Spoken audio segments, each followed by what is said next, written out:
할렐루야. 아멘. 오늘도 우리 히즐라이프 처치는 하나님께 최고의 예배를 드리길 소망합니다. 아멘. 우리 다 같이 주기도문 찬양하시면서 하나님께 우리가 영과 진리를 다하여 예배 드리길 소망합니다.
기도드리시겠습니다. 사랑의 하나님 아버지, 오늘도 이렇게 귀한 날, 또 주님께서 정해주신 이 날, 주님의 날에 하나님께 예배드릴 수 있도록 인도해 주심에 감사드립니다. 주님께서 우리를 위하여 또 마련해 주신 이 시간과 장소, 주님께 좀 감사한 마음을 우리가 담아서 이 예배를 통하여 온전히 드릴 수 있도록 인도하여 주옵소서. 우리의 마음을 담아, 우리의 모든 것을 담아 주님만을 찬양하며 주님만을 경배하며 주님만을 높일 수 있는 귀한 예배 되게 하여 주시옵소서. 이 시간 다른 것에 집중하지 않고 온전히 주님만을 집중할 수 있도록 인도해 주시고, 세상에서 많은 그 여러 분주한 일들 이 시간 앞에 다 내려놓을 수 있도록 인도하여 주옵소서.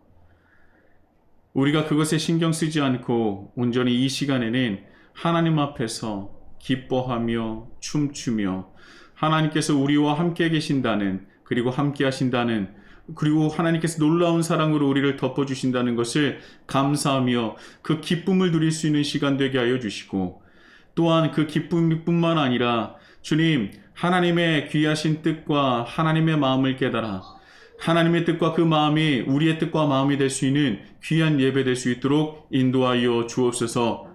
나를 주님께 요구하는 것이 아니라 하나님의 음성을 듣고자 노력하는 우리가 될 수 있도록 인도하여 주시고, 또한 이 세상에 지쳐서 쓰러질 수밖에 없는 우리를 다시 한번 이 자리로 불러주신 하나님의 은혜를 감사하며, 우리가 더 나아가 이제는 우리를 굴복시켰던 세상에 굴복되는 것이 아니라 오히려 세상을 이기는 자가 될 수 있는 귀한 하나님의 자녀, 주님의 백성, 온전한 그리스도인으로 성장하고 변화될 수 있는 예배될 수 있도록 인도하여 주옵소서. 성령께서 모든 것을 함께 해주시며 성령 충만함으로 역사하여 주실 것을 믿고 예수 그리스도 이름으로 간절히 기도드립니다. 아멘.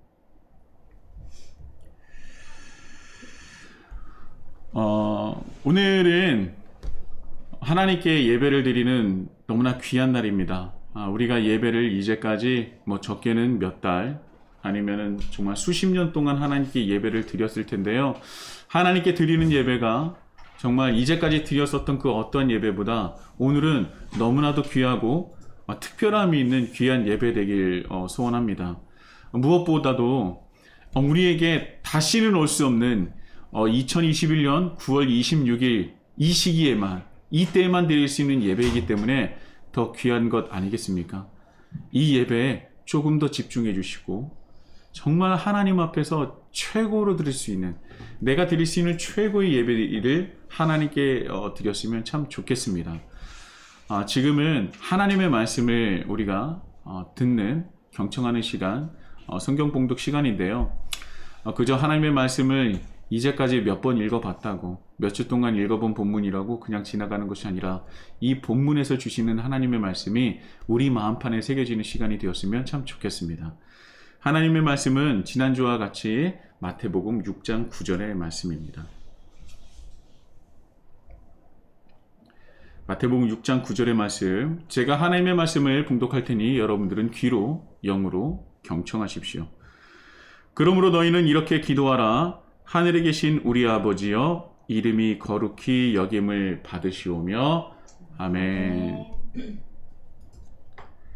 할렐루야. 아멘. 오늘도 우리 히즐라이프 처치는 하나님께 최고의 예배를 드리길 소망합니다. 여러분들 어떻게 일주일 동안 또 잘 지내셨습니까? 예, 지난주에는요 우리 민족 최대의 명절인 추석이었죠.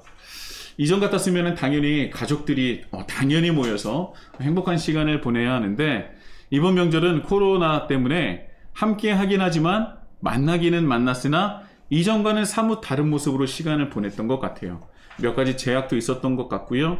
그리고 우리 마음속에 약간의 불안감도 있었던 것 같습니다.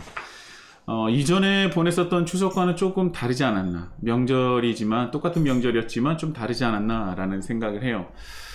그래도 가족을 눈으로 보고 함께 시간을 보낼 수 있어서 감사하고 행복했던 시간이었던 것 같습니다.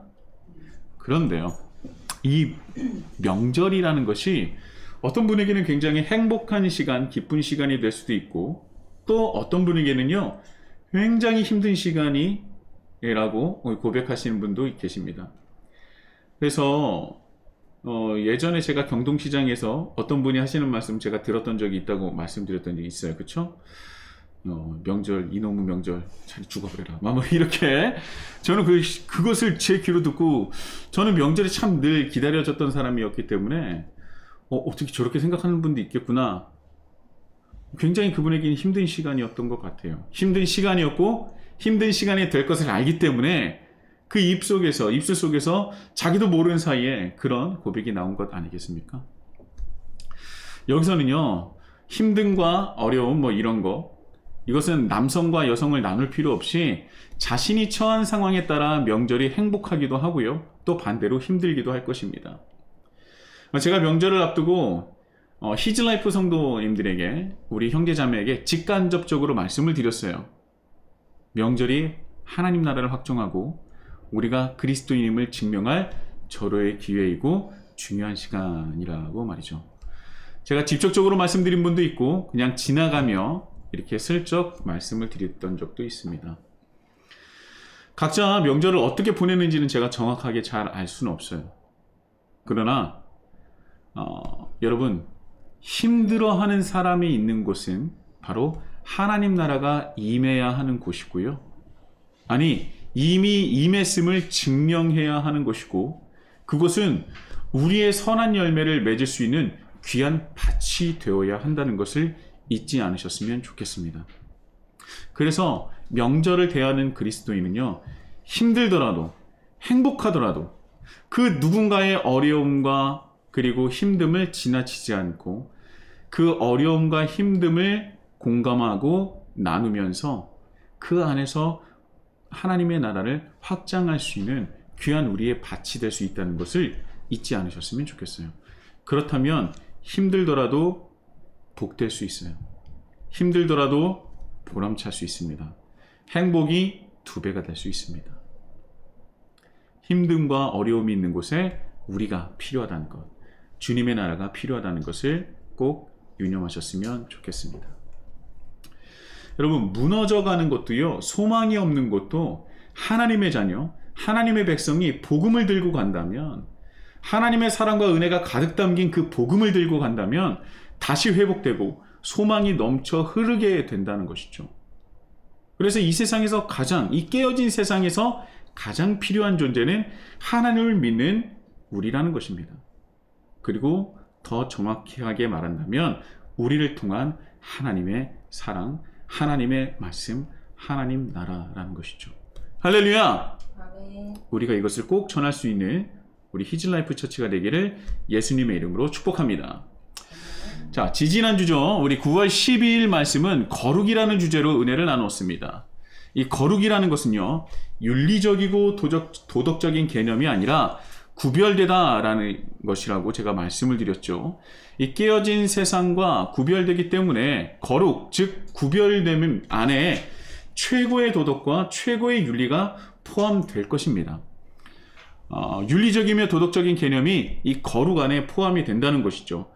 윤리적이고 도덕적인 개념이 거룩이 아니라 그것들이 거룩 안에 포함된다는 거예요. 그래서 거룩이라는 것은요, 구별됨으로 굉장히 크고 포괄적이며 굉장히 귀한 개념이라는 것을 제가 말씀드렸습니다. 그래서 하나님께서는요, 거룩하신 분으로 이 세상의 그 어떤 것과도 거룩, 즉 구별되시는 분입니다. 비교 불가라고 할 수가 있겠죠. 그래서 이스라엘 백성들은 하나님의 거룩하심을 알기에, 구별되심을 알기에 인간은 그에 비해서 보잘것없는 존재로 거룩하신 하나님을 보면은 바로 죽을 것이라고 여겼습니다. 그 거룩하심에 인간이 견딜 수 없겠다라고 생각을 했던 것이죠. 그래서 아브라함이든 모세든 하나님을 배웠을 때 자신이 죽을 것으로 두려워했다라는 것을 성경에 기록되지 않았습니까? 이와 같이 하나님은요, 우리에게 완전히 구별되는 분입니다. 이 거룩이 지나쳐도 너무 지나친 분이에요. 인간이 감당할 수 없는 거룩하신 분입니다.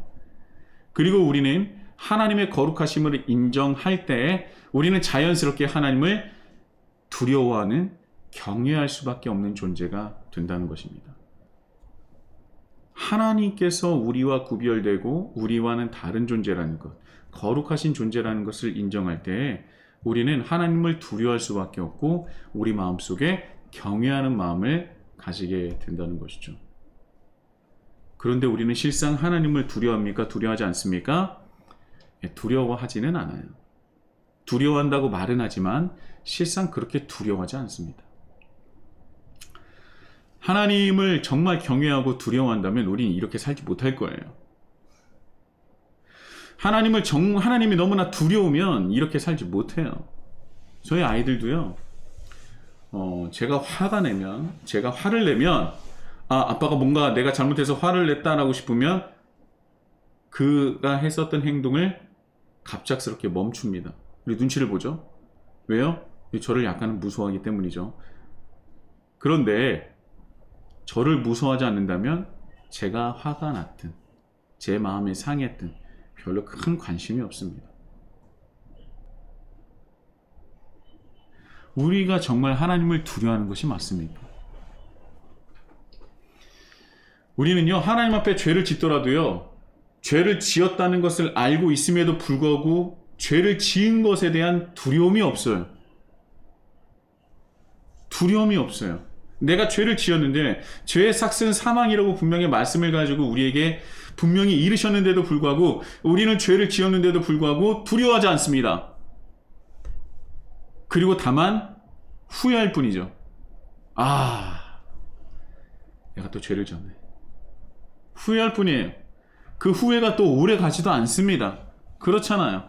우리가 똑같은 죄를 또 짓고 또 짓는데 그 죄를 또 짓고 후회는 하지만 그 죄를 짓는 데 있어서 두려움이 없기 때문에 나중에 똑같은 죄를 또 짓고 납니다. 그리고 후회만 거듭할 뿐이죠. 우리가 하나님께 회개의 기도를 드린다고 하지만 우리가 똑같은 죄를 점차 반복해서 짓는다면 그 죄에 대한 회개의 기도 횟수가 점점 줄어드는 것 여러분도 경험한 적 있지 않습니까? 그 죄에 대해서 무뎌지는 거예요. 처음에는 그 죄를 졌을 때 굉장히 깜짝 놀랐을 거예요. 그런데 그 죄를 계속 후회만 하고 반복적으로 짓다 보면 나중엔 그 죄에 대한 회개, 철저히 내 가슴을 찢고 머리에 재를 뿌리는 회개는 하지 않습니다. 그리고 시간이 점점 지나면 무적의 이것을 이길 수가 없어요. 무적의 자기 합리화. 이 자기 합리화를 이길 것이 없습니다. 자기 합리화를 이길 것이 없어요. 이건 무적입니다. 그래서 무적의 자기 합리화가 내 마음속에 들어오는 순간 회개의 기도는 물론이거니와 내 마음속의 거리낌도 점차 줄어들어요. 그리고 우리는 하나님 믿기에 이런 고백은 많이 하죠. 어떤 고백을 더 많이 하게 됩니까? 하나님의 사랑만을 강조하며 하나님의 은혜만을 강조하며 그것을 바라며 그것을 바라는 것이 믿음이냐? 기도하죠. 하나님의 사랑만, 하나님의 은혜만을 갈구한다는 거예요. 그렇다면 이 사랑과 이 은혜는 어떤 면입니까? 자기가 원하는 단면적인 그런 사랑과 은혜겠죠. 그래서 이런 부류의 사람들은요, 믿음의 무늬만 남게 되는 거예요. 무늬는 있는데 그 안에 알맹이는 없습니다. 이런 모습이 다름 아닌 바로 지금 이 시대를 살아가는 우리 전체 그리스도인의 모습이 아닌가라는 생각을 합니다. 후회가 회개인 줄 알아요. 후회는 회개가 아닙니다. 회개는 정말 내 가슴을 찢고 머리에 재를 뿌리며 그 죄에 대한 두려움으로 하나님 앞에 기도할 수밖에 없어요.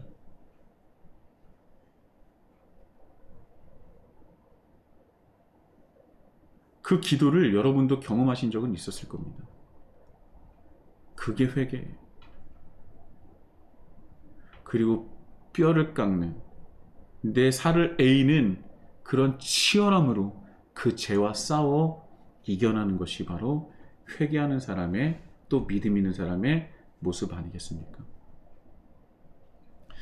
그리스도인들의 흔한 착각을 제가 9월 12일에 좀 말씀드렸었는데요. 하나님의 이 거룩하심을 훼손하는 자가 있는데 이 하나님의 거룩하심을 훼손하는 존재가 바로 하나님을 믿지 않는 자들이라는 거예요. 하나님은 거룩하신데 하나님의 그 거룩하심을 훼손하는 자는 하나님을 믿지 않는 사람이다 라는 것이 우리가 하는 흔한 착각이라는 것이죠.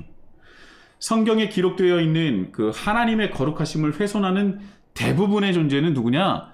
바로 하나님을 알고 믿고 있다는 선택받은 민족 이스라엘 백성이라는 겁니다.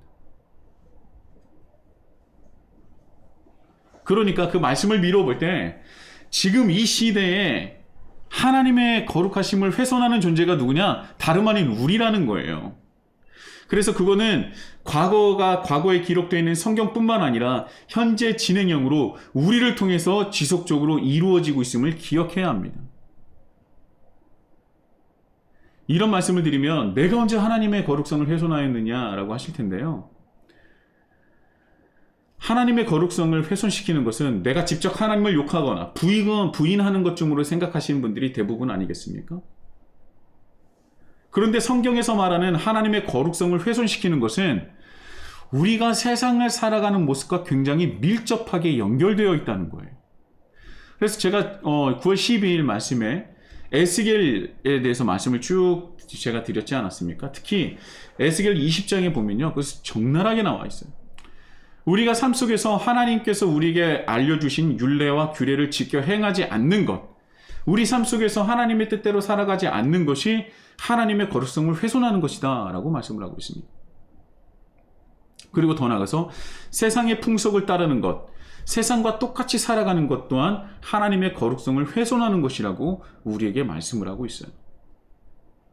그러니까 하나님의 거룩성을 훼손하는 것은 하나님을 욕하거나 하나님을 부인하는 것뿐만 아니라 우리의 삶 속에서 하나님을 따르지 않고 하나님을 믿지 않는 자들과 별반 다르지 않는 삶을 살아갈 때 우리를 통해서 하나님의 거룩성은 훼손된다라고 우리에게 말씀하고 있는 것입니다. 왜 세상의 것들을 쫓아가느냐? 너희들이 나의 거룩함을 훼손하고 있다. 라고 하나님께서 말씀을 하신다는 것이죠. 그러니까 우리는 생각해요. 내가 세상 사람들과 똑같이 살아간다. 그리스도인과 비그리스도인이 별반 다를 게 없다. 다른 것이라면 그저 교회 나가서 예배 드리는 것뿐, 조금 더 많은 시간을 들여서 하나님을 향해서 기도하는 것뿐. 그러나 세상에서는 똑같은 사상과 똑같은 생각으로 살아간다. 이것이 하나님의 거룩성을 훼손하는 것이라고 생각하는 사람이 없다는 거예요. 그러나 하나님께서 보실 때는 세상 사람과 세상의 가치를 따르는 것 자체가 나의 거룩성을 훼손하고 있다라고 우리에게 분명하게 말씀을 하고 계신다는 것입니다.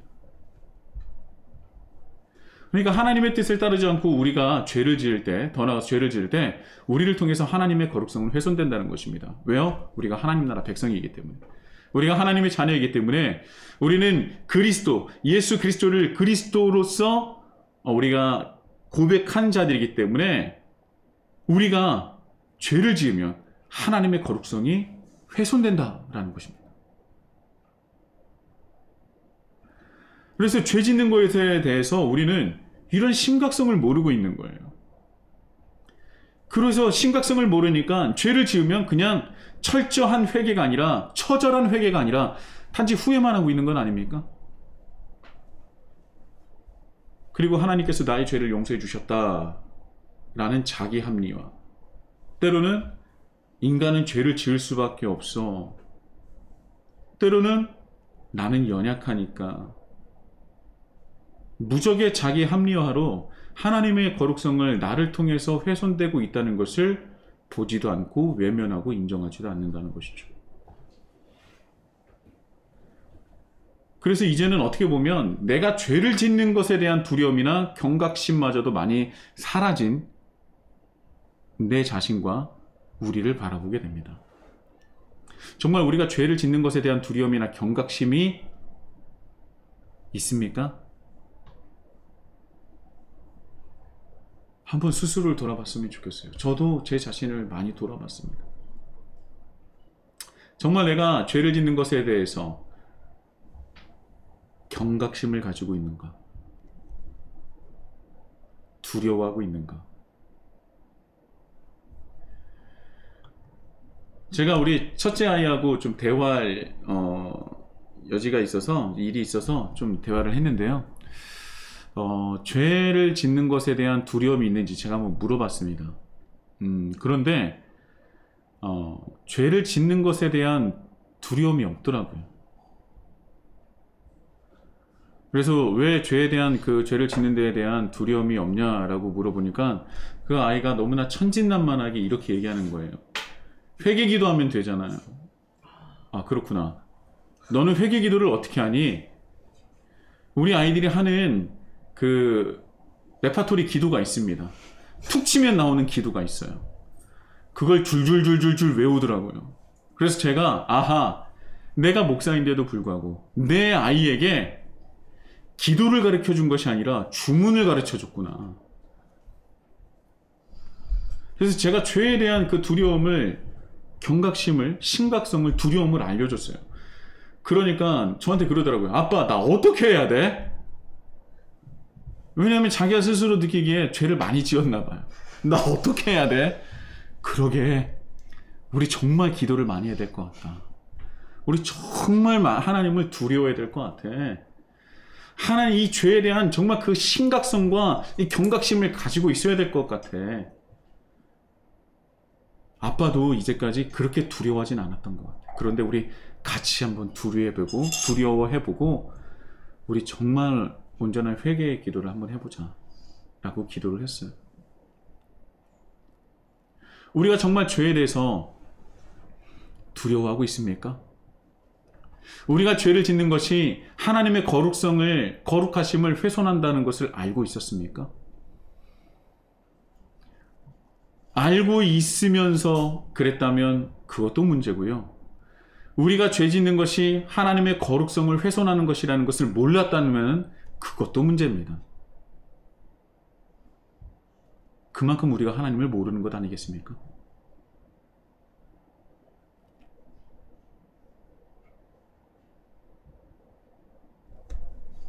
이 회개라는 것을 오늘 여러분들과 이 거룩과 함께 나누고자 합니다. 회개라고 하면 우리가 회개를 외쳤었던 그 호세아 선지자를 빼놓을 수가 없습니다. 회개하라고 그렇게 외치던 호세아 선지자 말에는요, 이스라엘 백성들이 별 반응을 안 해요. 그런데 그들이 그 처한 상황이 녹록치 않습니다. 북쪽에 있는 여러 열방 국가들이 자신들을 위협하고 있어요. 굉장히 힘든 시간을 보내고 있습니다. 어려워요.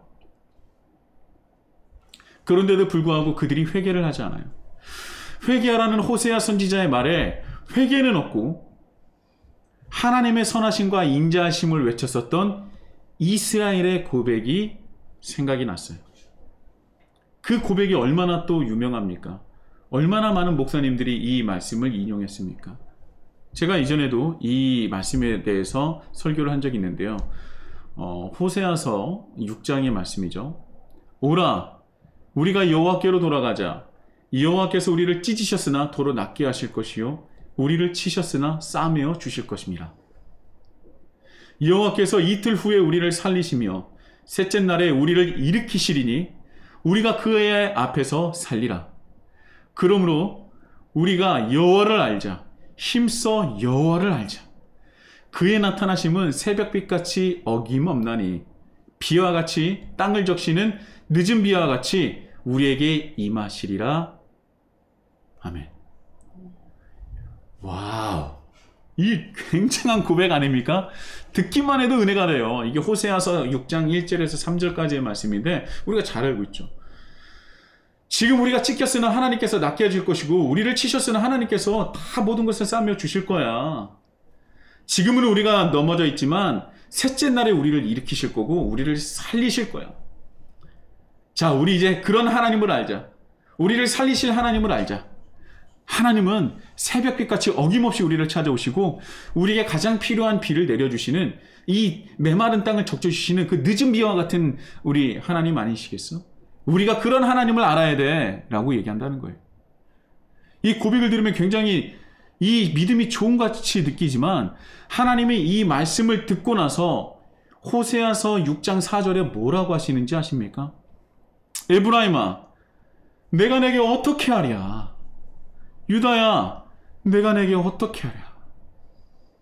자, 이 말씀을 쉽게 말씀드리면 너희가 지금 이 지경인데 내가 너희들을 어떻게 하면 좋겠니 도대체? 야, 하나님의 답답한 심경이, 하나님의 가슴이 무너지는 심경을 4절에 말씀하신 거예요. 그리고 이어지는 5절 끝에는요, 내 심판은 비처럼 나오느니라 라고 말씀하고 마칩니다. 이들은요, 새벽빛같이, 그의 나타나심은 새벽빛같이 어김없나니 라고 얘기를 했는데 하나님께서 뭐라고 응답하세요? 내 심판은 비처럼 나온다 라고 말씀하고 있는 거예요. 그리고 우리가 너무나 잘 알고 있는 호세아서 6장 6절의 말씀입니다. 하나님께서 말씀하시죠. 나는 인애를 원하고 제사를 원하지 아니하며 번제보다 하나님을 아는 것을 원하노라. 하나님은 인애를 원하신다고 했어요. 인애는요, 변치 않는 하나님을 향한 우리의 사랑을 얘기하죠. 그러니까 변치 않는 하나님만을 향한 우리의 사랑을 인애라고 표현하신 것입니다. 이 진정한 사랑이죠. 그냥 무늬만 남은 사랑이 아니에요. 자, 사랑이라는 것은요, 서로의 마음이 하나가 되는 것 아니겠습니까? 그렇죠? 서로의 마음이, 둘이었던 마음이 하나가 되는 거예요. 하나님의 마음이 나의 마음이 되고 하나님의 뜻이 나의 뜻이 되는 것, 내가 원하는 것이 아닌 하나님의 원하시는 것이 나의 원함이 되는 것, 그리고 그것을 하나님께 내어드리는 것, 이것이 사랑 아니겠습니까? 하나님을 쳐다보지도 못할 존재인 우리를 하나님께서 친히 낮아지셔서 우리와 함께 하시는 분이에요. 자신의 거룩성을 내려놓고 내 거룩함에 비추면 죽을 수밖에 없는 존재를 오히려 한 걸음 더 나아가셔서 우리와 만나주시고 자신을 낮추신 분이 바로 하나님이시라는 겁니다. 그래서 우리는 하나님을 볼 수 있는 존재가 되었고, 느낄 수 있는 존재가 되었고, 하나님을 사랑할 수 있는 존재가 되었고, 하나님의 자녀가 되었던 것이죠.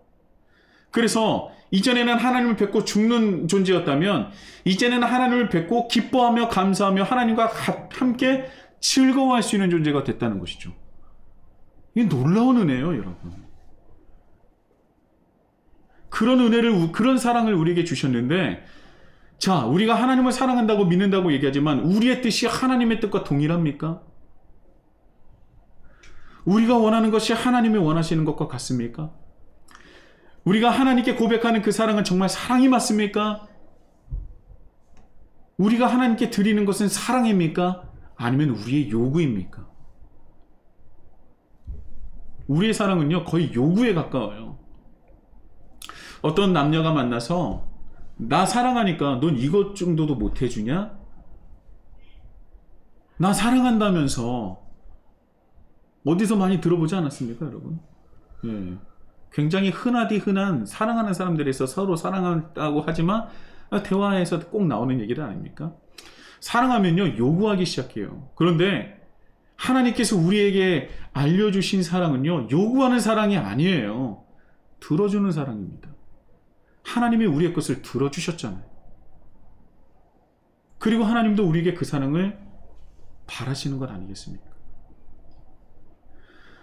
세상에 있는 사랑과 달라요, 여러분. 하나님께서 우리에게 알려주시고 보여주신 사랑은 요구하는 사랑이 아니라 들어주는 사랑입니다. 여러분, 요구만 있는 사랑은요, 성숙하지 않은 사랑이에요. 그래서 내가 사랑한다고 얘기했지만 나의 요구를 받아주지 않고 내 바람을 그것을 들어주지 않으면 그 사랑을 쉽게 버리지 않습니까? 그것은 성숙한 사랑이 아니에요. 그리고 그것이 우리가 흔히 하는 사랑입니다. 정말 그런 사랑이 사랑이라고 말을 할 수 있을까요?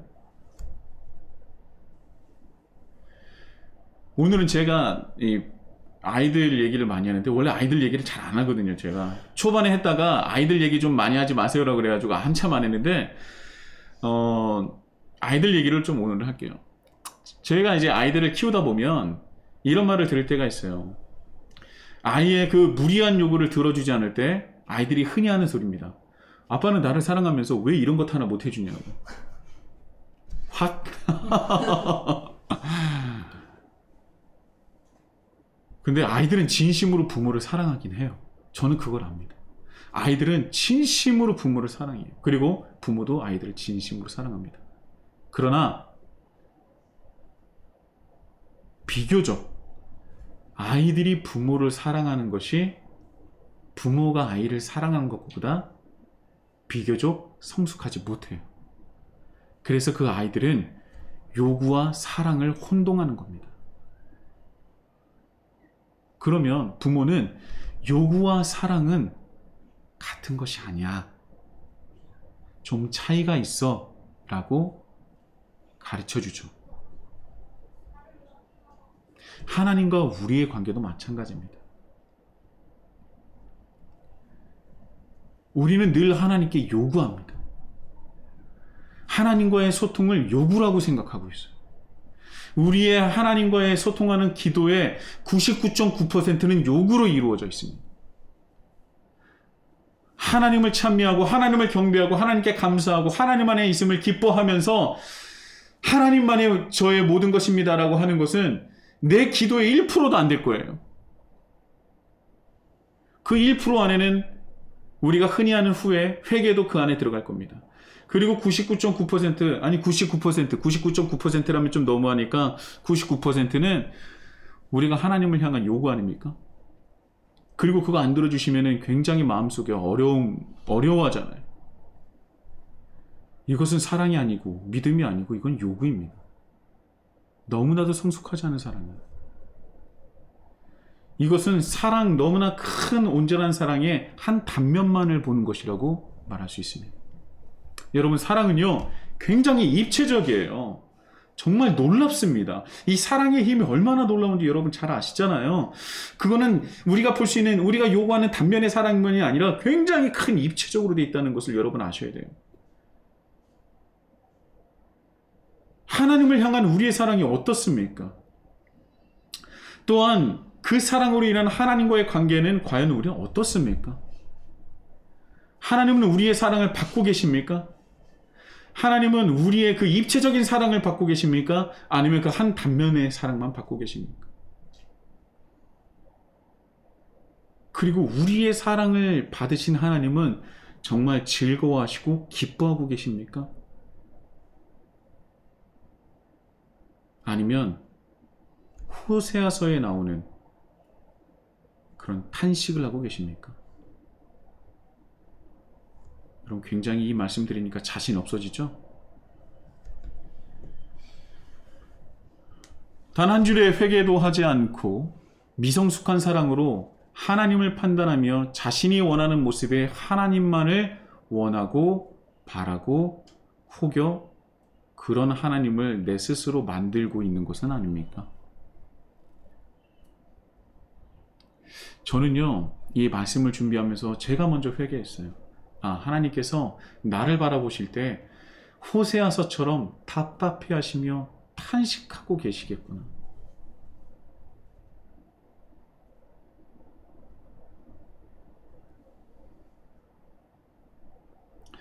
여러분, 우리가 하나님을 사랑해야 합니다. 하나님을 잘 믿어야 합니다. 그렇게 제가 말씀드리잖아요. 그러면은 대부분의 사람들은 대뜸 이렇게 얘기합니다. 그래, 내가 예배를 조금 더 많이 드려야지. 새벽 기도 좀 내가 드려야 되겠다. 헌금 많이 해야지. 교회 봉사해야지. 뭐 이런 정도로 생각하지 않겠습니까? 이런 생각들이 100% 틀린 것은 아니에요. 그런데요, 정말 하나님이 원하시는 우리의 모습은 어떤 것입니까? 하나님은 우리에게 원하신 것이 무엇이에요? 그것은 우리에게 알려주신 하나님의 이름에 바로 드러나 있다고 생각합니다. 우리에게 알려주신 하나님의 이름에 동일하게 드러나 있는 것은 무엇입니까? 바로 하나님의 거룩하심, 바로 하나님의 구별되심에 있어요. 하나님께서는 스스로 존재하시는 분이라고 말씀하시지 않았습니까? 그 어떤 것과도 비교할 수 없고 어떤 것으로 출발한 존재가 아니라 나 스스로 있는 존재, 나는 구별된 존재, 거룩한 존재라고 우리에게 말씀하셨어요. 그리고 그 거룩하심과 구별됨을 우리를 통해서 세상에 드러나고 증거되기를 원하셨던 겁니다. 그리고 더 나아가서 하나님은 우리를 통해서 거룩해지길 원하신다고 하셨어요. 이미 거룩한 신분이 우리를 통해서 더 거룩해지는 것은 아닙니다. 그렇죠? 우리를 통해서 하나님의 거룩하심이 세상에 드러나기를 원하신다는 것이죠. 이사야 29장 23절 제가 말씀드렸지 않았습니까? 야곱이 자기의 자손 곧 그들 가운데서 내가 친히 만들어준 그 자손을 볼 때에 그들은 내 이름을 거룩하게 할 것이다. 야곱의 거룩한 분을 거룩하게 받들며 이스라엘의 하나님을 경외할 것이다. 우리를 향하신 하나님의 바람이 바로 이 말씀에 담겨 있는 거예요. 그들은 내 이름을 거룩하게 할 것이다. 그리고 거룩하게 할 때 세상이 그 거룩한 분을 받들며 나 이스라엘 하나님을 경외할 것이다. 그러니까 우리가 하나님의 이름을 거룩하게 할 때 세상이 하나님을 경외하고 거룩하게 받들 것이다 라고 말씀하신 거예요. 우리를 향하신 하나님의 바람이 바로 이 말씀에 담겨 있는 것입니다. 그들은 내 이름을 거룩하게 할 것이다. 우리는 하나님의 이름을 어떻게 거룩하게 할 수 있습니까?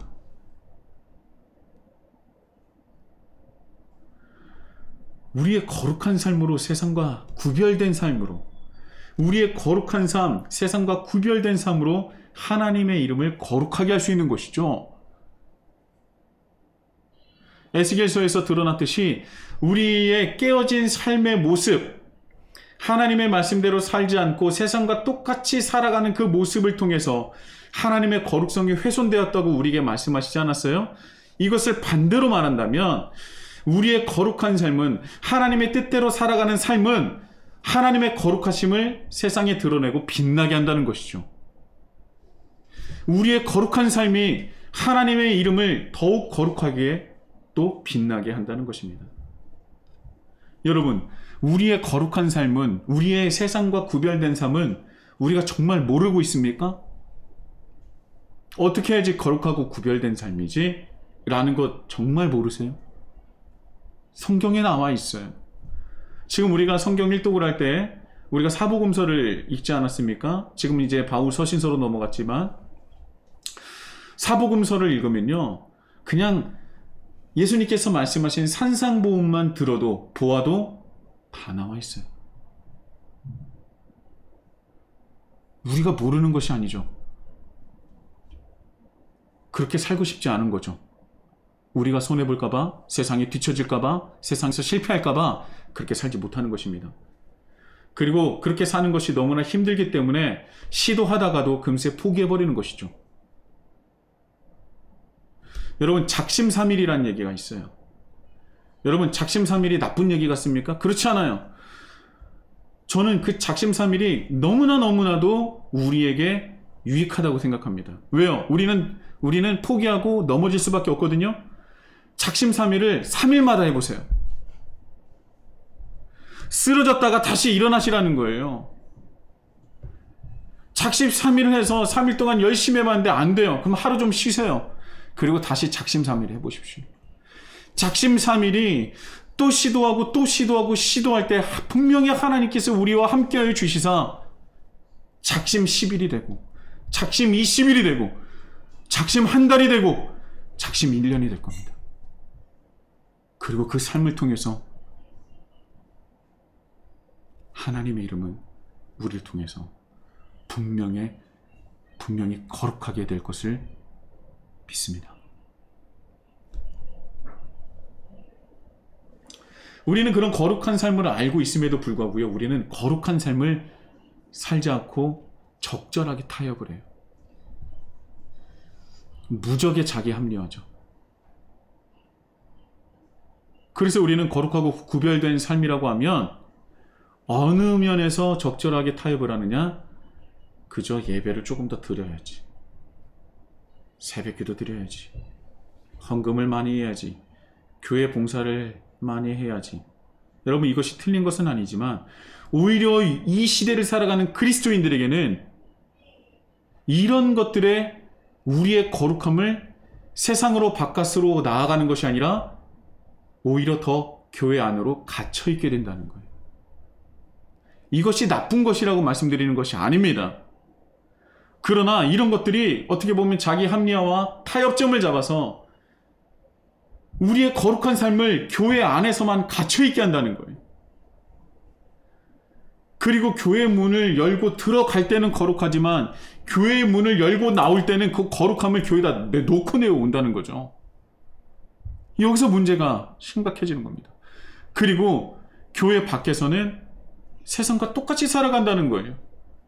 그래서 오히려 내 삶 속에서는 하나님의 거룩성을 훼손하는 삶을 살게 되고, 그 안에서는 적정한 타협을 통해서 내 자기 무적의 자기 합리화를 통해서, 그리고 다시 교회 안에 문을 열고 거룩함을 회복한다는 겁니다. 여러분, 절대 이 교회 생활이 나쁘다는 게 아니에요. 오해하시면 안 됩니다. 교회 생활은 신앙생활의 첫 시작이에요. 어떻게 이것이 나쁜 것이겠습니까? 그러나 거기에 머물러 있거나 오히려 거기에 갇혀 있다는 것이 문제가 될 수 있다는 것이죠. 그런데요, 여러분, 그 안에서라도 좀 행복하고 즐겁게 기쁘게 살아가면 그나마 중간이라고 가는데, 우리는 정말 교회 안에서, 그 조그마한 공간 안에서, 그 조그마한 공동체 안에서 정말 기쁘고 행복하고 살아가고 있습니까? 그곳에조차 깨어지고 찢어지고 서로에게 상처를 주고 있잖아요. 그리고 그것이 당연하게 되어서 우리가 늘 하잖아요. 원래 사람이 있는 곳은 다 그래. 근데 맞습니다. 사람이 있는 곳은 다 그렇죠. 그런데 우리는 달라야 하잖아요, 여러분. 그리고 우리는 다른 존재라고 우리에게 말씀하신 것 아닙니까? 왜 내가 혼자 있으면 다른 존재인데 다른 존재들이 함께하기 시작하면 왜 세상과 똑같아지는 겁니까? 여러분, 우리는 흔하디 흔한 사람들이 아니에요. 하나님의 자녀이자 하나님의 백성이자 그리스도인이라는 것입니다.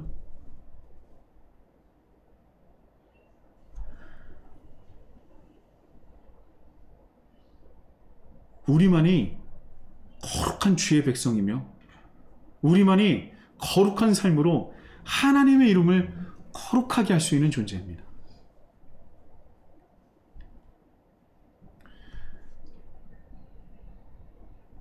교회에서 상처받으면 사람들이 하는 말이 있다고 했죠? 교회를 떠나려고 하니까 그 사람들한테 교회를 떠나지 말라고 얘기하는 거예요. 교회를 사람 보러 가나? 하나님 보러 가지? 여러분, 교회는 하나님 뵈러도 가지만 사람을 보러도 가는 곳입니다. 사람이 수백 명, 수십 명, 수천 명인데 그 눈 감고 다닙니까? 아니에요, 여러분. 사람 보러 가는 거예요, 여러분. 그 사람들과 함께 하기 위해서 가는 겁니다. 그렇게 합리화하지 마세요. 사람 보러 가는 겁니다. 그리고 함께 하나님을 뵈러 가는 거예요. 이렇게 우리는 하나님을 믿는다고 하지만 하나님을 너무나 모르는 거예요. 그리고 우리가 하나님을 힘써 알자. 우리 그 호세아서 6장 1절에 3절에 나오는 그 말씀 있지 않습니까? 우리가 여호와를 알자. 힘써 여호와를 알자. 알고는 있어요. 그러나 우리가 보고 싶은 면, 그 단면만 보는 것이죠. 입체적인 하나님을 보지 못하는 거예요.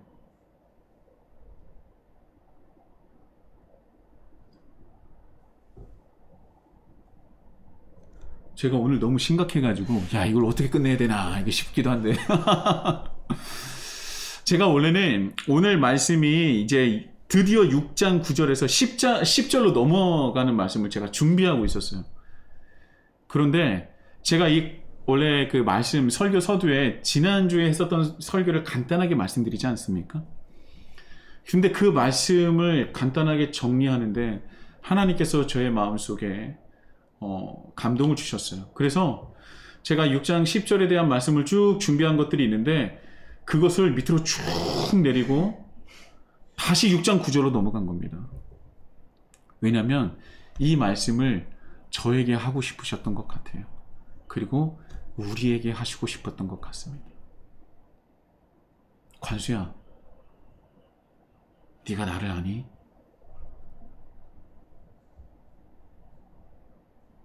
정말 수많은 시간 동안 네가 수많은 성도에게 하나님을 알아야 됩니다. 하나님을 알아야 됩니다.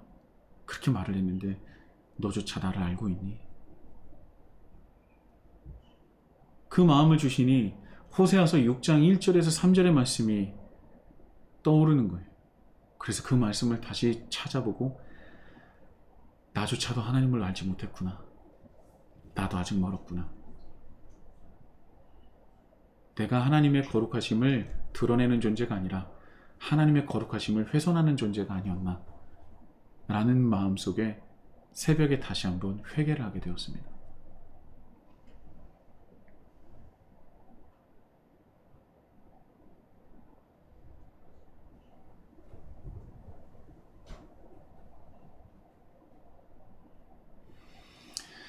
이스라엘 백성들과 같이 우리가 알고 있는 하나님은 입체적이지 못했어요. 그저 자기의 입맛대로 그리고 자기가 처한 상황에 가장 좋을 대로 스스로 만들어버린 하나님인 것입니다.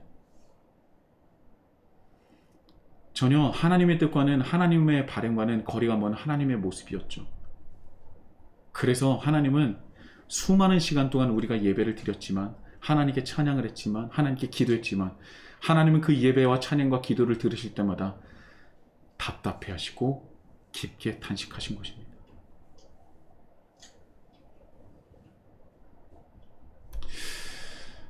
우리가 알고 있는 하나님은 정말 입체적이시고 거룩하신 하나님이 맞습니까?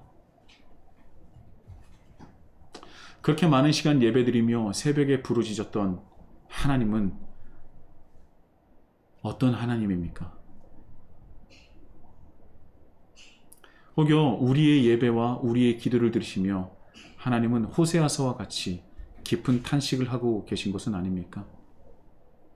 여러분, 우리는 하나님의 이름을 거룩하게 할 수 있는 유일한 존재예요. 그것은 우리의 특권이자 능력이며 우리가 이 세상에 존재하는 이유일 것입니다. 여러분, 이거 기억해 주세요. 하나님은 우리를 향해서 기대하고 계십니다. 그들은 내 이름을 거룩하게 할 것이다. 그들은 내 이름을 거룩하게 할 것이다.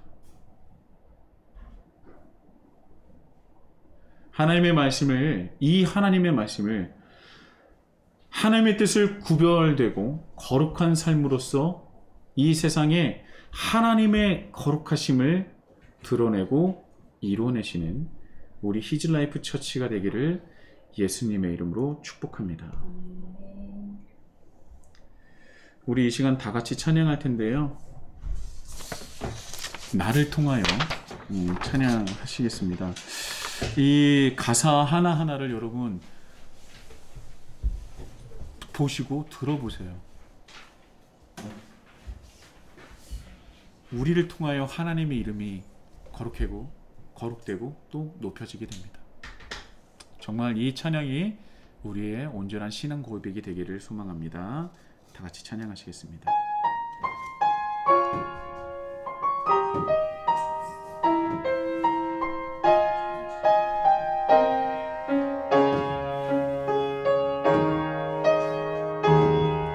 지금 서 있는 이곳에서 높임을 받으소서. 내가 밟는 땅 주님의 땅이니 하늘이 주의 이름 높이 올리며 넓은 바다가 주를 노래해. 모든 만물 주를 경배해. 모든 입술 주를 찬양해. 천지를 만드신 만물의 통치자 높임을 받으소서. 내 평생에 주의 이름 높이며 어느 곳에 서든지 주님을 예배하리라. 내가 닮는 모든 땅 아버지의 영광이 선포되어야 하리. 찬양하며 주님을 예배할 때 하늘 가득한 주의 영광 보리라. 나를 통하여 나의 입술을 인하여 주의 이름 높임을 처음부터 다시 찬양하겠습니다. 지금 서 있는 이곳에서 높임을 받으소서. 내가 밟는 땅 주님의 땅이니 하늘이 주의 이름 높이 올리며 넓은 바다가 주를 노래해. 모든 만물 주를 경배해. 모든 입술 주를 찬양해. 모든 입술 주를 찬양해. 천지를 만드신 만물의 통치자 높임을 받으소서. 내 평생에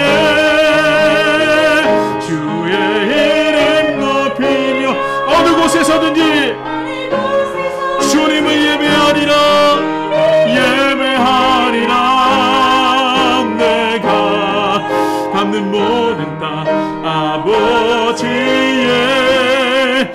영광을 선포해야 하리. 찬양하며 주님을 예배할 때 하늘 가득한 주의 영광 보리라. 나를 통하여 나의 입술을 인하여 주의 이름 높임을 받을. 나를 통하여 나의 입술을 인하여 주의 이름 높임을 받으소서.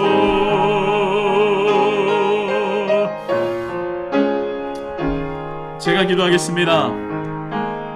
사랑의 하나님 아버지, 참 감사합니다.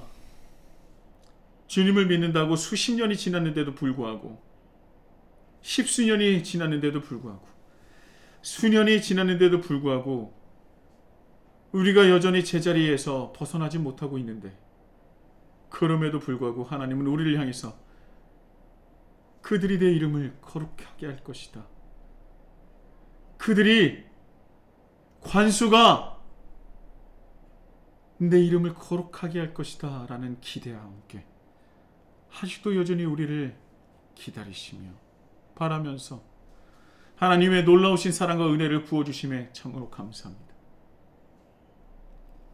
하나님의 사랑이 있기에, 하나님의 그 끊임없는 그 은혜가 있기에 우리가 지금까지는 제자리에 있었지만, 그러나 우리가 한 걸음 한 걸음 우리가 성장하고 발전해 나갈 수 있습니다. 주님, 이것을 더 이상 주님을 기다리지 않을 수 있도록 주님, 우리가 결단할 수 있도록 인도하여 주시옵소서.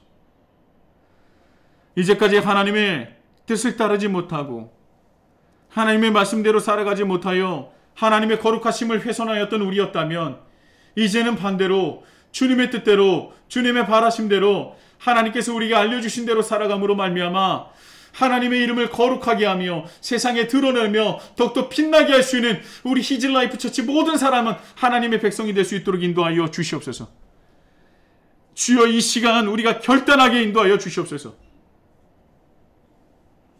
우리가 넘어지더라도 작심 3일, 작심 5일, 작심 10일이 되면서 끊임없이 노력하며 도전할 수 있도록 인도해 주시고, 그러므로 말미암아 부족한 우리를 통해서라도 주님의 거룩하심을 세상에 드러낼 수 있는 주님의 거룩한 백성들 되게 하여 주시옵소서.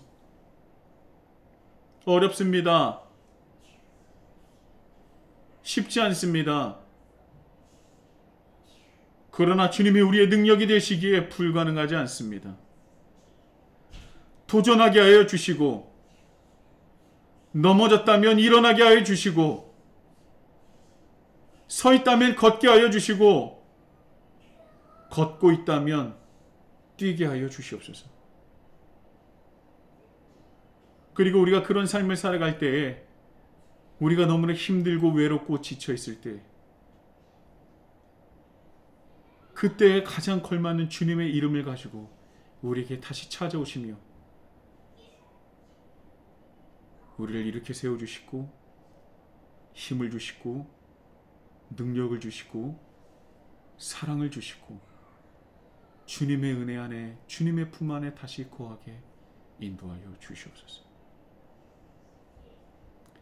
그저 한 주에 한 번 드리는 예배가 아니라 우리가 도전받으며 주님의 뜻을 깨달으며 다시 한번 성장할 수 있는 귀한 예배 되게 하여 주시고, 또한 이 예배를 통하여 성장하는 것뿐만 아니라 이 세상에서 하나님 아버지를 기쁘게 하실 수 있는 유일한 존재, 우리가 이 예배를 통하여 진정한 기쁨을 주님께 내어드릴 수 있는 우리 히즐라이프 처치가 될 수 있도록 인도하여 주옵소서. 또한 우리가 얼굴로는 지금 함께하지 못하나 그러나 물질로서, 기도로서 함께 하시는 분들이 있습니다.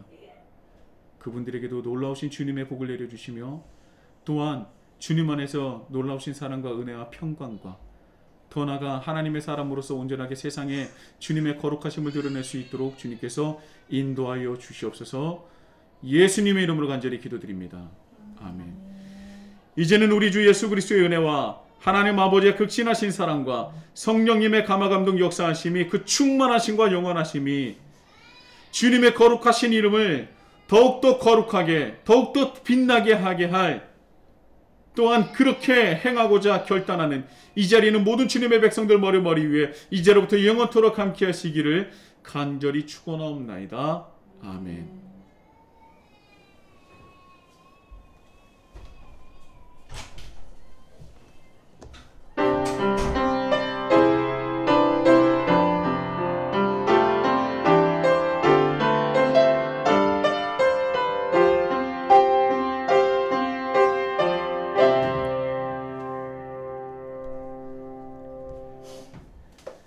할렐루야. 아멘. 감사합니다. 오늘 제가 죄송해요. 또 이제 일찍 끝낸다 그랬었는데 일찍 못 끝내고 딱 맞춰서 끝냈습니다. 그래서 여러분의 시간 여유가 안 되시는 분은 나중에 영상으로 키즈대회를 참여하시면 될 것 같고요. 여러분, 이 키즈대회가 여러분들에게 어떤 의미일지 모르겠지만 전 너무나 기다리고 너무 기대돼요. 네. 왜냐하면 우리가 하나님을 알아가는 것만큼 더 귀중한 일이 없습니다. 단순히 어떤 그 퀴즈대에서 퀴즈를 맞췄다고 해서, 하나님의 말씀 이런 것들을 맞췄다고 해서 우리가 하나님을 알아가는 것은 제가 아까 말씀드렸었던 단면적인 모습일 겁니다. 그러나 그런 노력조차 하지 않는다면 우리에겐 기회가 없을 거예요. 그렇기 때문에 여러분, 하나님을 알아가는 것보다 귀한 것은 없습니다. 하나님 알아가는 것에 같이 동참하여서 협력하였으면 좋겠고요. 오늘의 퀴즈 대회를 시작하도록 하겠습니다. 와, 재밌겠다. 재밌겠죠? 네. 와우. 오메. 네. 까요? 네. 네. 틀어주세요. 자, 시작하겠습니다. 와, 재밌겠다. 와. 왜 이게 이렇게 돼요? 네, 제가 해드릴게요. 네.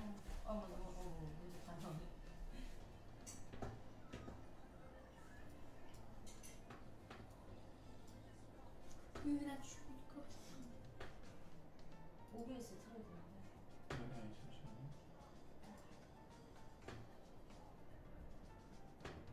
주요로 돼 있어요? 아니지 않아?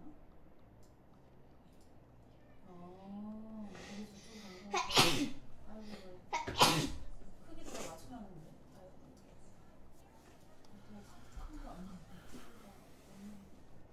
어떡하지?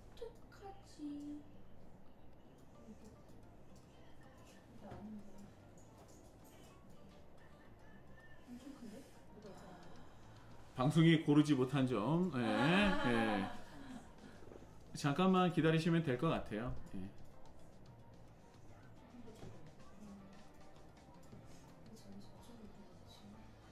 와, 딱딱했다. 됐어요.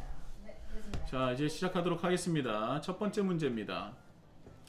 마지막 만찬 이후 제자들의 수는 어떻게 되었나요? 최후의 만찬 이후에 제자들의 숫자는 어떻게 되었죠? 명수. 예, 명수입니다. 쉬워요? 마지막 거? 쉬워. 신한 사람 빼고? 그렇지, 쉬워. 예? 아주 쉬운 문제. 너무 쉬워. 이거는 뭐 좀 이거 뭐지? 라고 하실 수도 있는데, 예, 그 쉬운 문제였어요. 2번으로 바로 넘어가도록 하겠습니다. 이건 더 쉬워라. 예수님이 올리브산에서 기도하고 계시다가 병사들에게 붙잡히셨습니다. 그때 제자들은 어디에 갔나요? 어디에? 어떤 행동을 했나요? 어디, 그러니까 장소 자체를 얘기하는 건 아니고 어떤 행동을 그냥 했다? 어떤 행동이라고 쓰면 돼요?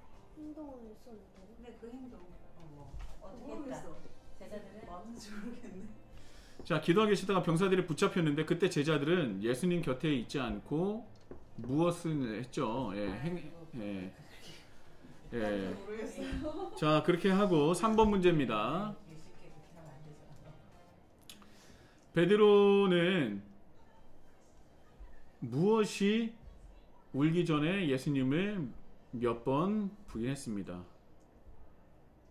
이응과 세모에 들어갈 말은요? 3번 쉬워. 다 쉬워. 나는 막판 맞췄어요. 저번에 비유 문제도 힘들어요. 지난번에 저기 탈락자들이 대거 나와가지고 예. 오늘은 너무 쉽게 나왔는데 예. 여러분 아실지 모르겠지만 저도 문제를 모릅니다. 잠깐만 예. 문제 그거 다시 해줘. 3번 다시. 3번? 아니요. 네. 아, 네. 네, 무엇이 울기 전에 베드로가 몇 번 부인했나 하는 거예요. 무엇이 울기 전에. 네, 됐습니다. 형아 보지 마. 쉬워. 야, 형은 아까부터 썼을게. 쉬워. 자, 4번 문제입니다. 예수님과 함께 십자가에 못 박힌 두 명의 강도 중 몇 명이 예수님과 함께 낙원에 갔을까요? 쉬워. 완전 쉬워. 이건 거의 유치부 수준인데. 아 너무 쉬워. 너무 쉬운가요? 네. 자, 5번입니다. 예수님의 제자 중 아리마대 사람 누구는 빌라도에게 예수님의 시신을 가져가 장사진에게 해달라고 요청했습니다. 기억이 안 나는데? 아리마대 사람 누구인가요? 글자를 줬어. 글자를. 글자를 줬는데. 글자 숫자도 똑같네. 글자 두 예. 개인데 두 글자. 어씨 모르겠는데. 아리마대 사람 구약에도 나오고 신약에도 나오는 이름인데요. 그만하세요. 아, 알겠다. 네, 여기까지. 네. 네. 신구약을 통틀어 두 글자 중요한 사람. 자, 6번 내가 문제입니다. 힌트 줄게요. 안돼 안돼. 안 돼. 자, 6번 문제 넘어갑니다. 예수님이 돌아가신 지 3일째 되는 이른 아침에 일어난 일은 1번 성령님이 임하심, 2번 두 천사가 무덤의 돌을 굴림, 3번 예수님이 나귀 타고 가심. 아 쉬워. 쉬워. 예수님께 자, 7번 문제입니다. 네. 의심 많은 도마는 어떻게 예수님의 부활을 믿게 되었나요? 간단하게 서술하시면 됩니다. 간단하게.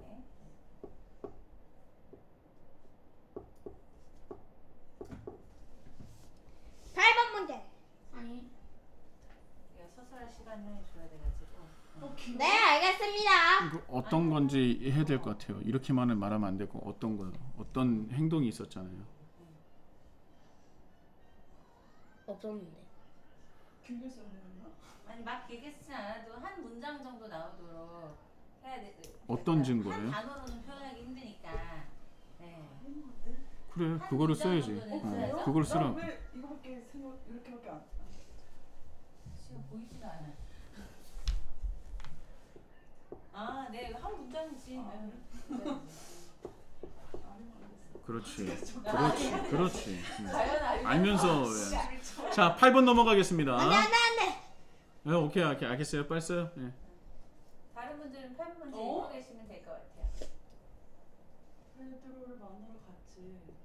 아, 이 아주 유명한 질문. 무려 몇 번을 하셨죠, 목사님? 응? 무려 같은 질문을 몇 번 하셨죠? 3번 하셨나요? 네, 무려 같은 질문을 3번 아 하셨죠. 그거. 네, 말씀하지 마시고 와 그냥. 고기 잡으러 갔더니. 무려 같은 질문, 똑같은 질문을 3번을 하셨습니다. 오 마이 갓. 영어로도 표현할 수 있는 아주 쉬운 문장인데, 네. 아니지 얘 아니지. 네, 앞글자만 줄까요, 목사님? 네. 네가. 네가? 그다음에 내가 아니면 네가. 네가. 그러니까 내가 내가 어이 내가. 나를 아니야.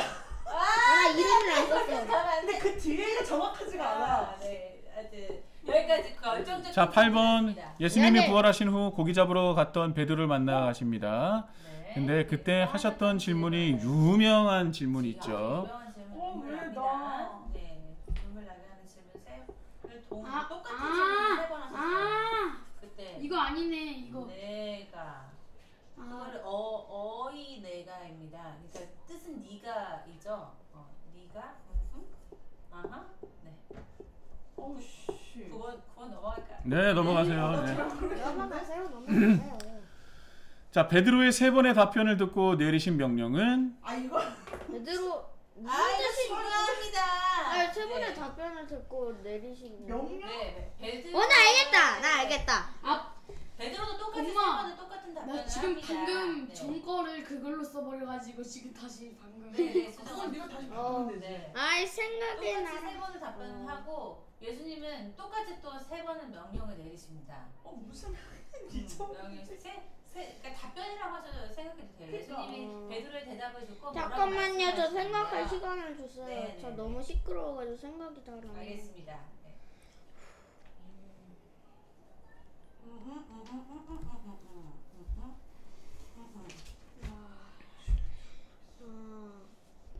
진짜 두 개 한 번은 두 번 되풀이 말씀하셨고 한 번은 그렇지. 하나는 똑똑한 그렇지. 그래서 그냥 그거 두 개만 쓰면 돼. 이모는 기억이 자, 아 넘어가겠습니다. 잠깐만요. 나 지금 하고 있어요. 지금 넘어가. 거기다 접고 넘어가 우선. 질문을 거기다 적고, 질문을 적고 넘어가. 네. 나처럼. 일단 마지막 질문을 드릴게요.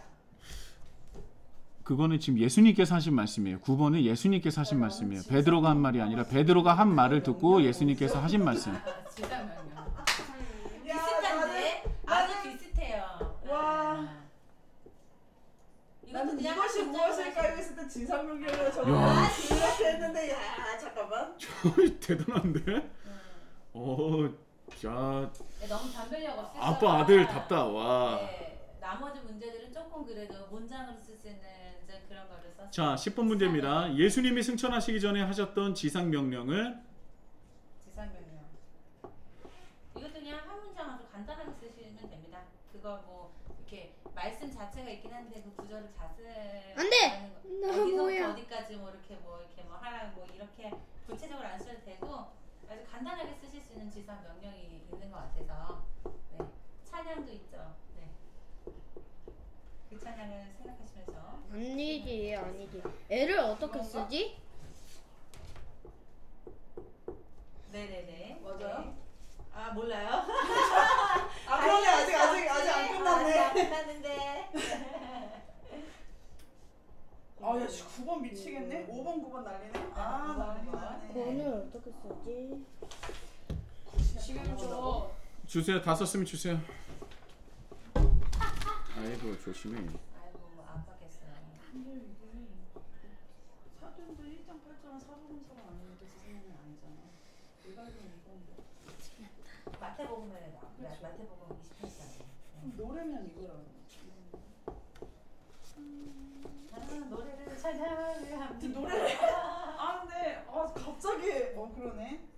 와. 아니, 터시 하나도 틀리지 말라 그런 건 아니니까. 아, 그러니까. 맥락상에 뭐 맞는 뜻을 하면 됩니다.